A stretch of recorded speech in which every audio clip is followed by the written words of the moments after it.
Hello, I'm Marcia McNutt.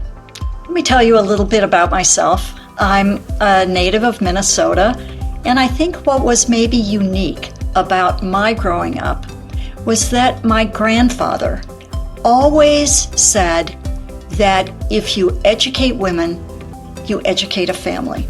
And my parents sacrificed everything to send me and my sisters to terrific schools. I believe UCSD had a number of impacts on me. I was required as a first-year student to take the core introductory classes for all areas of oceanography. And I think it is that breadth of education that has served me to this day in this job, where I have purview over everything from microbes to black holes. Marcia has contributed to creating a better future for all of us.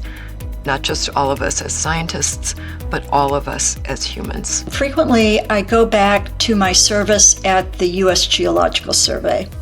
Within a month or two of me taking the reins of that institution, the nation was hit with a number of sequential disasters. There was the earthquake in Haiti, the eruption of the Icelandic volcano. There was the huge earthquake in Japan. But then the biggest of them was probably Deepwater Horizon.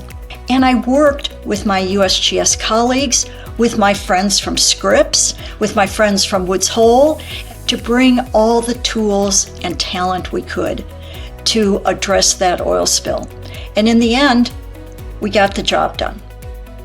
Looking to the future, it could be that what I will be most remembered for, if I can pull this off, is saving the 162-year history of the National Academy for the future from what appears to be some very deep and difficult assaults on science right now.